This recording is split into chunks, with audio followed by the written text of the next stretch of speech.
Assalamualaikum warahmatullahi wabarakatuh. Bersama dengan saya Dr. Piu Hafiz Hanifah.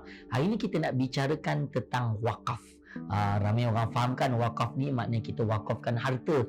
Betul, pandai semua. Tapi menjadi persoalan apabila mak ayah kita dah wakafkan tanah kepada majlis agama contohnya, ada anak-anak yang datang menuntut kembali harta ni. Sebab apa? Sebab kita tidak faham apa maksud wakaf. Wakaf ni maksudnya terhenti.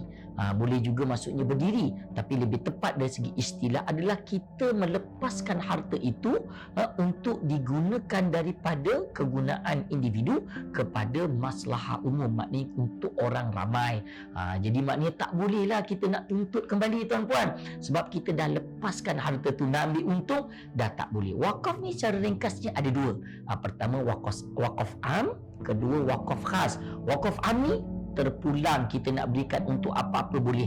Contohnya kita nak gunakan, wakafkan ke majlis agama negeri, kita nak gunakan untuk buat masjid ke, nak buat mat tahfiz ke, nak buat kegunaan parking orang awam ke, boleh terpulang. Tapi kalau dah diniatkan wakaf khas, tuan saya nak wakafkan tanah ni untuk bina masjid sahaja, itu namanya wakaf khas. Dan wakaf ni ada yang muabbad sehingga sampai bila-bila, tapi ada juga muakkad yang ada tempoh. Saya wakafkan tanah saya ni untuk kegunaan masjid, parking masjid 10 tahun.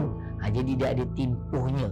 Sama ada wakaf ni boleh dengan harta yang tidak boleh alih lah, seperti bangunan, tanah, tapi juga boleh wakaf tunai. Yang penting kita berwakaf, sebab pahala wakaf ni berkekalan pahalanya sehingga kita dah mati sekalipun, kita digunakan untuk solat selagi mana orang solat, selagi mana mat tahfiz digunakan untuk bacaan pendidikan Al-Quran, segitulah pahala mengalir. Ini namanya saham akhirat.